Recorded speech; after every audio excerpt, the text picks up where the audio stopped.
Welcome back to my channel শান্তনুদার আড্ডাখানা। তো বন্ধুরা, আজকে আমরা আছি চিরঞ্জিত দার ছেলের জন্মদিনে। তো চলো ওখানে কি কি হয় না হয় সব তোমাদের সঙ্গে শেয়ার করি। তো চলো।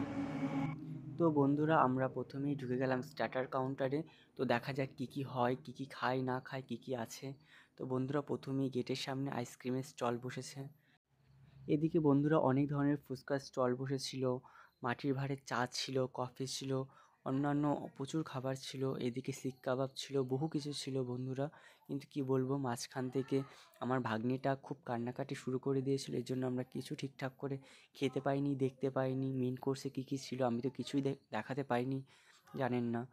তো দেখা যাক আর কি কি করি না করি, সব কিছুই তোমাদের সঙ্গে শেয়ার করব। এদিকে বসেছিল মকটেল কাউন্টার। এদিকে ভাগ্নিটা এত পরিমাণে কান্নাকাটি করছিল বলে আমরা কিছুই খেতে পারছিলাম না। দিদিও খেতে পারছিল, আমিও খেতে পারছিলাম না। তো বন্ধুরা, মানে ও এত পরিমাণে কান্নাকাটি করছিল বলে আমরা কিছু ঠিকঠাক করে খেতে পারিনি। কান্না করতে করতে শেষে ও ঘুমিয়ে পড়লো। যখন আমরা মেন কোর্সে ঢুকলাম তখন ওকে ধরে খেয়েছি বলে আমরা তেমন ভিডিও করে কিছুই দেখাতে পারিনি। ভিডিও তো করতেই পারিনি বন্ধুরা, কি বলবো। তো বার্থডে বয়ের কেকটা দেখো কতটা সুন্দর লাগছে, দেখতে পাচ্ছ কতটা সুন্দর লাগছে। শেষে মকটেল খেয়ে আমরা খুব তাড়াতাড়ি বেরিয়ে এসেছিলাম। ও খুব পরিমাণে ঝামেলা করে